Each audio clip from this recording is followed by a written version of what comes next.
welcome to episode 106 of Comics and Us. I'm TJ. And I'm Chris. And I'm Lumpy. And this is the review show that reviews comics, chronologically, kind of. Today, we are covering Detective Comics number 89, at least the Batman story of it. It was released July 1944. This one is called Laboratory Loot, or Laboratory Loot, however you want to say that word. The executive editor was Whitney Ellsworth. The cover artist was Dick Sprang. The writer was Don Cameron. Penciled and inked by Dick Sprang. Lettered by Pat Gordon, who I think is new. Yeah, I don't recognize the name. Edited by Jack Schiff and Bernie Breslauer. Before we go into the comic itself, I got a bit of a note for this issue. This is the last time the Crimson Avenger appears in Detective Comics. Oh, what's he getting his own book? Well, he goes into leading comics into a group setting called the Seven Soldiers of Victory. Okay. But that only lasts to leading comics number 14, spring 1945, the next year. So it's like a Justice League kind of thing? Yeah, they're a group kind of thing, yes. Okay. They're like one of those 40s groups. There was a bunch of them, along with the JSA and stuff like that, like the Boy Commandos and stuff like that. But this is this is the last time Crimson Adventure was here, and then I guess he disappears after spring 1945. I don't know. But since we're talking about it, and we haven't gone through it yet, let's just mention who else is in Detective Comics these days. Okay. So apparently there's this guy called Three Ring Binks. I have no idea who that is. From what I saw of him, he's kind of like stretchy, like a rubbery kind of guy. Oh. Yeah, I'm looking at his comic right now because he's in this book. Yeah, but I've never heard of him before this, but I guess he's been in there for a bit. Airwave is still around. Crimson Adventure this is his last thing. I'm actually curious who replaces him next. I'll have to look that up in a moment. Slam Bradley's still around, and the Boy Commandos are closing once again, so. Yeah, it was weird because you mentioned that they had their own book, and then I saw on our splash page that we're about to cover is that it says Boy Commandos at the top. Yeah. So I'm looking at the next issue of Detective Comics, and I'm not seeing a replacement for Crimson Adventure. Maybe they're just scaling back on the pages all around. If you remember, we talked about that with Batman last week. Yeah, you got to save paper for the war. So yeah, I guess they're scaling back on what they're putting in, or like I said, maybe they're just doing more ads because they're just cutting out whole stories. No replacements. That's weird. That's weird. Yeah, I don't know. Anyway, going into the cover, I think Lumpy, it's your turn for covers. On guard! Here comes that swashbuckling swordsman again, the Cavalier of Crime. We have a canon splash page. So before you go into it, what the last couple of comics on Detective Comics, like the Detective Comics logo takes up half the page. Why are they like? Yeah, I don't know. They used to have it kind of like almost the background where they would cover like part of comics sometimes. Like, but yeah, these last couple have been literally half the page. Yeah. Yeah. All right. They squished down the picture a little bit, like. Less work, I guess. They're getting smaller and smaller, so they don't have to draw too much on the bottom page. Yeah, it's true. But they could have easily just made this bigger. Like, it's not, you know what I mean? Like, just elongated it. Yeah. But anyway, we got the canon splash page of the sword being taken out of what's his name? The Cavalier's hand. Cavalier. By a magnet. Batman is throwing a switch. Robin's kind of like backing off like he's scared a little bit almost. Or maybe he's being attracted by the magnet because of his utility belt. Maybe, yeah. Yeah, possibly. Be although he's not wearing it. It's because his shirt's not tucked in. It's over the... you got the Cavalier of Crime. He's in his normal purple outfit with a yellowish vest and a yellow hat with a red, a feather sticking out of it? And his yellow gloves. What are those musketeer outfits called? That's what he's in. A musketeer outfit. That's exactly what he's wearing. Yeah, he looks like one of the Three Musketeers. Well, that's what it's literally called. I thought that it had a name, like the outfit itself. I think they mentioned it in the comic itself. Oh, they might. I don't even know. But maybe it is just called a musketeer outfit. I don't know. But yeah, that's pretty much it. It's well drawn, and the colors are really cool looking. I have a question. Did Batman throw Robin out there? Hey, here, be bait, so that the Cavalier so I could get the sword? Yeah. Cavalier's going to stab him, and then he, reluctantly hits the switch and takes his sword away. Now, I joked and said that this was canon, but because I thought actually Robin was the one who did that in the story, but we'll get to it and figure that out. But I don't actually remember. I don't remember either. I was joking when I said it was canon. Because this does happen in the comic, but I don't know who actually throws the switch. I gotcha. Anyway, moving on. It's the second page is, like last week, it's just that V of how many comics, all the comics they're selling.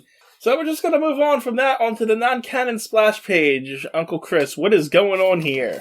What is going on here? We're not going to talk about the comics books. I did. I mentioned it. Are you not paying attention? Oh yeah, I was doing something else. I kind of figured since you just left the conversation with me and Lumpy, we're talking about the cover. I was looking up terrible jokes. Batman with Robin the Boy Wonder it says on the top of this, and then we got a full paragraph of words again, and then there's a old man looking through a magnifying glass at Batman and Robin fighting the Cavalier with his electric sword down there. There's giant laboratory stuff. There's a flask of, what is it called? A beaker over here and some stuff over here. It looks like a laboratory, but I'm not exactly sure. Is the guy a giant and he's looking out through a magnifying glass, or is he up high? I can't really tell. I'm going to say he's not a giant in this instance because everything else is giant. I think they're shrunk. Okay, either way, as per usual, the one guy is bigger than the rest of them on the splash page, like we usually see. They love doing that.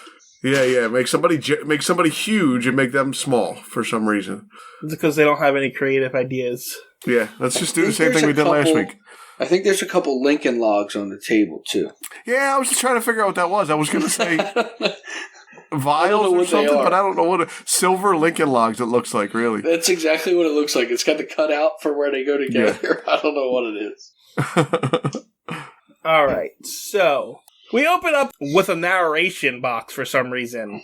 The narrator is telling us about how Fate is plays many pranks as Bruce Wayne and, what's his name, Mortimer Drake are in the same club talking to each other, and even though they are both Batman and the Cavalier in disguise. Yeah, we gotta know this stuff. They're kind of pushing this Cavalier guy. Yeah, I guess. But, like he's the opposite of Bruce Wayne, so they're like, look at this, bad guy, good guy. Anyway, they're both rich. They're in some kind of exclusive society club. I don't know what kind of club that is, honestly. Did they just go around and talk to each other the whole time? Because that seems what it seems to be.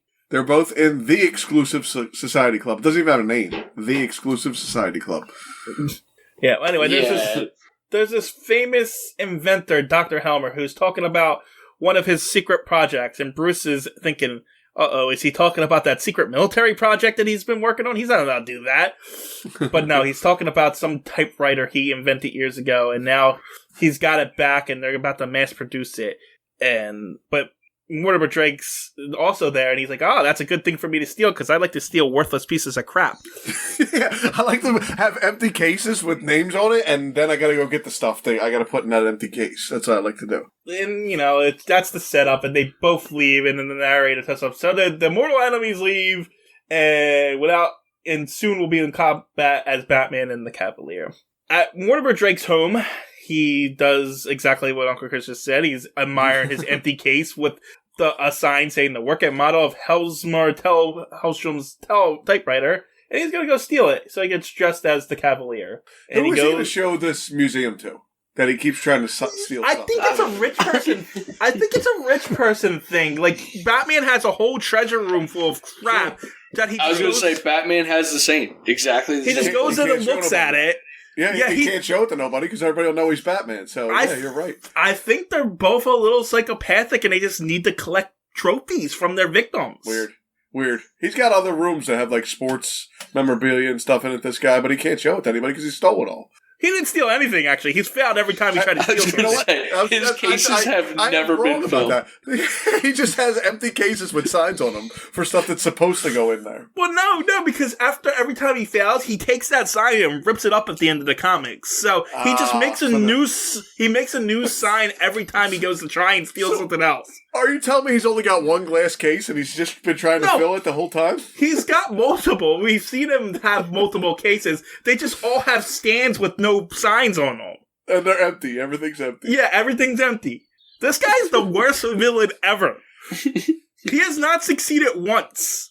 We hear in this book that he's going to be better than the Penguin and the Joker, so... The Joker stole, 50 diamonds in his first 4 issues before Batman finally got him. He kept getting away.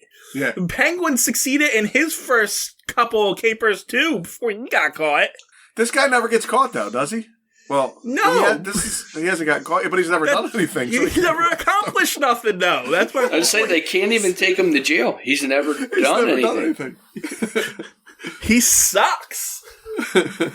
Anyway, so he sneaks through the streets and breaks into a thing and sets off an alarm because he sucks, which causes Commissioner Gordon to put up the back signal, and then Batman's coming in the Batmobile. And I guess it takes them 15 hours to figure it out because Batman and Robin get out of the car, run to the building, go into the place, and turn on the light to find them there.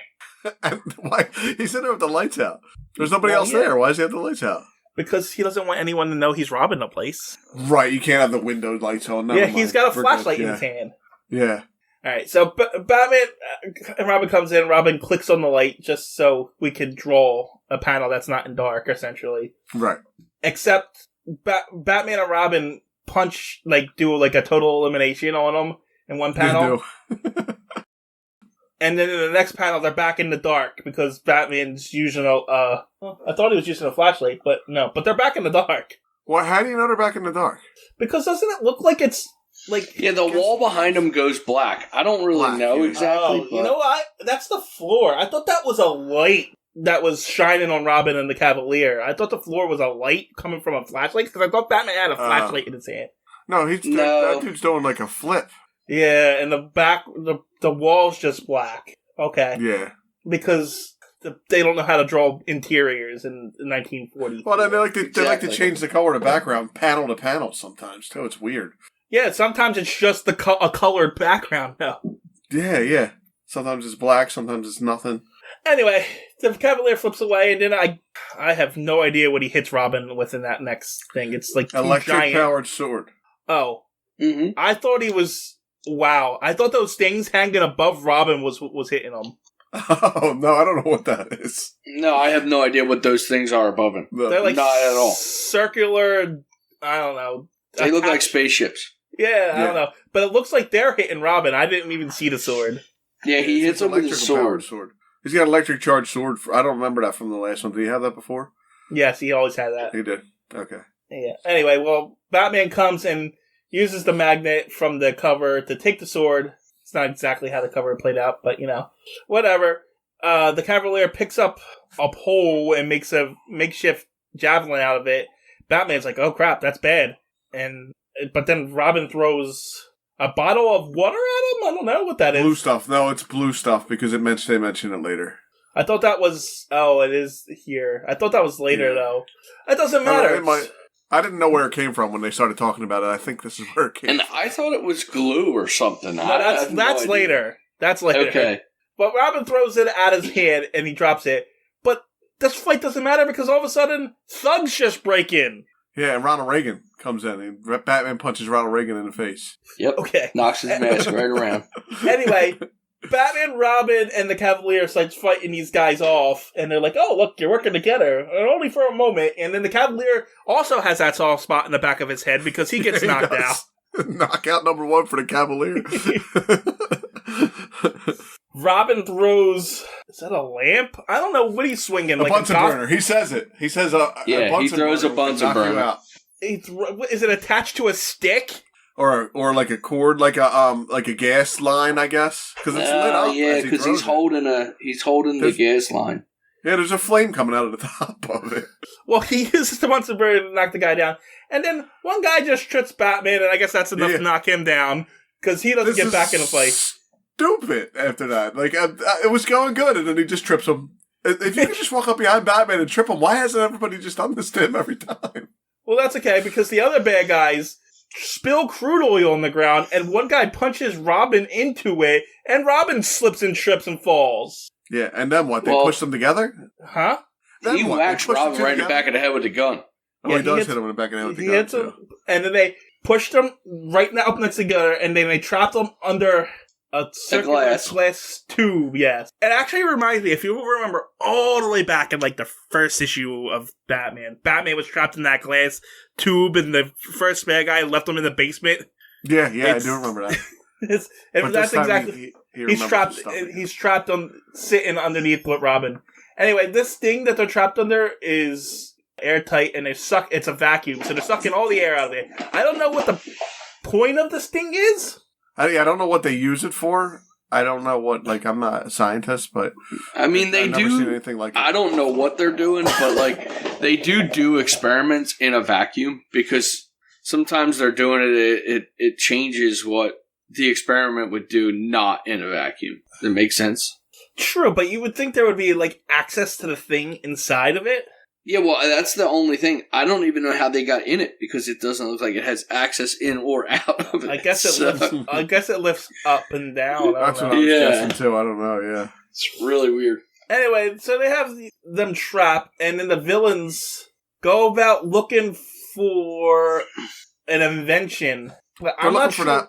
I think they're looking for the typewriter, ain't they? Why? Or wait, no. I think they're looking for something else. Yeah, the military thing. They don't tell us what they're looking for. No. Did you find it? Why they're there? They just show up. Right. Later on, they do mention that, like, one showed up for the typewriter and one showed up for the other thing. Oh, did they mention it later? Somewhere in it, they do mention. I remember reading it, but nobody says exactly what it is. But they do say it just felt like let's get the Catman and Cavalier fighting together for a couple panels. Okay, so it says Sloan and his gang were after the secret invention, and the Cavalier must have been after the typewriter. Okay, so they're after the military project then. Yes, right. Okay, Sloan doesn't know how to keep secrets if he can't keep military secrets. Right. You know. If a bunch of random thugs can go up. Anyway, Batman and Robin are suffocating him, so for the second issue in a row, Batman uses his utility belt. He remembered his utility belt again. I'm telling you, they heard us. They must have heard us all the way back in the 40s. Because he goes in his utility belt and took out a diamond tip tool to cut through the glass. The bad guys do nothing about it. They just let it happen. I don't know what they could do, because it's in a vacuum. Like, they can't That's true. I guess... I don't know. Hey, you stop. Don't do that. Don't do that. No. But again, they put themselves in danger, because if this thing implodes on them, they're going to get cut by this glass, but they don't. But whatever. No, it explodes outward. And it can't. It pulls in. No. Yeah, he said he don't even need the cutthroat. He just needs to weaken it, and the air pressure on the vacuum will do the rest, so cover your face, Robin. Okay, so you're right. So then all that glass comes inward, and it looks like it's a lot of glass, not a single cut on either one of them. Right, Well, they covered their face. Robin's not even wearing pants. If you cover your face, you don't get cuts anywhere else. You don't get cuts. As long as you're not looking, you just have to cover your eyes so you don't see it. If you don't see it, it doesn't hurt you. This comic is stupid. Anyway, Batman and Robin are out of their trap. They beat up the guys. Meanwhile, the Cavalier pours... Oh, okay, so it wasn't. I got it. It wasn't glue. It was a lubricant so that allows them to slip out of the ropes. Glycerine. Right. I thought that other stuff was this. I didn't know. Yeah, okay. Yeah, so he slips out of his ropes, steals the typewriter, running away while Batman and Robin take care of the guys, and the Cavalier escapes. And I guess Hellstrom's like, what's going on here? And then they tell him that the Cavalier stole his typewriter. Yeah. So Batman deduces that only someone in the club would know about his typewriter, considering that he talked about it there. Only someone in the club knows about the typewriter, but just random thugs know about the military thing. Yes. Well, this whole thing doesn't make sense anyway, because if it's someone from... First of all, the Cavalier is just Mortimer Drake in a mustache. Right. Well, we know all about DC Comics. Right. I know. But Batman's the world's greatest detective. Yeah. But does he figure out Clark Kent by himself? Yes, he does, actually. He does. Okay. Yeah. He figured out he's Clark Kent. I don't know if he did it in the 40s.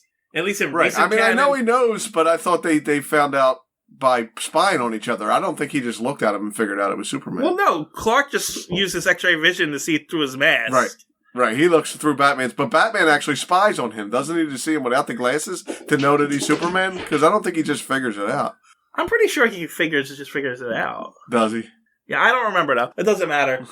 But like, even if like you can't see through the mustache thing, Mortimer Drake is the same like height and weight as the Cavalier, and most of the other people that they show in this club are like old people. Old people, yeah, definitely. So it's like you can't figure out who this is. Well, he figures it out eventually, but when he's the Cavalier, he wears a wig, mustache, and he speaks with like a French accent. I guess. Whatever. So the following night, he goes back to the club to try to figure it out, and apparently, there's a Who's Who book in this club, and the Cavalier put his own thing in there, and Bruce is like, what an egomaniac, as, you know, Batman has his own thing in there. Yes, yes. Whatever. And, you know, they're all talking about it. Bruce has gotten Dr. Helsham to talk about how that was not a real typewriter, it was a fake one, so that the Cavalier will come back and try to steal the fake one again, the real one later, and he spots the blue stain. Well, no, he doesn't, does he? He notes the blue stain on Mortimer's hand, right? But never talk about it again. They do mention it. But that's it. It doesn't come back. Nope. Anyway. Well, it does, because he said, well, later he says it, but... Oh, wait, he says it 2 panels from now. Mm-hmm. Yeah. All right, so he's pretty much got to figure it out. So he goes home, and him and Robin get in the Batmobile, and they're hiding out, waiting for the Cavalier and Dr. Husher. And the Cavalier shows up, and there's a giant fight where Cavalier tries to smash Batman with a chair, but he says, "Haha, you're Mortimer Drake," and he's like, "How did you figure that out?" And he stops the chair smashing because he's like, "Oh no, you know who I am now," and puts it down. Right, and then Robin sprays him in the face with something. I don't know. Water. It looks like an old seltzer bottle. It looks like water. Yeah. It looks like one of those. Yeah, because he got to wash his mustache off to see who he is. You can't just look at him. Oh, I'm sorry. Yeah. That's true. Yeah. So it's not even like a fake mustache that they like taped on or anything. It's like drawn on, I guess. Well, it flies off in 2 pieces, so maybe it is taped on. Where? I don't know. Yeah, it's up. It's up on his hat when he sprays him in the face. Yeah. Oh, okay. I didn't see that up there. I thought it was just disappeared. Whatever. Batman charges him, and he shoots like an ammonia bullet. I don't know what that is, but okay. I don't know either, but it's makes people cough apparently. It makes them cough and cry, and so he got away again. Oh, gosh darn it! And so they go to Mortimer Drake's house, and he's not there. And as they're searching it, they find his trophy room, yeah, with the one thing he actually got, and it's all empty. Everything's empty, except for the typewriter in the front. Yeah, it's just got one typewriter in there. That's it.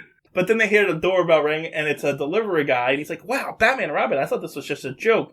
And the Cavalier sent them a message. Batman and Robin. To his own house. Yeah. Yeah, to his own house. Batman and Robin, you are welcome to my home and my fortune. Well, that's nice of him. Now how are you going to just do nothing for the rest of your life, stealing random things? Since the identity of Mortimer Drake is no longer safe for me, this is your round. But I shall be someone else when we next meet. And meet we shall. The Cavalier. The end. That story was stupid. Yeah, that one I didn't like. I didn't hate it, but I hate when they just come to a dumb ending like that. For me, it's just like, nothing happened. I read the whole comic. Guy. I don't know. Yeah, no, the Cavalier is stupid.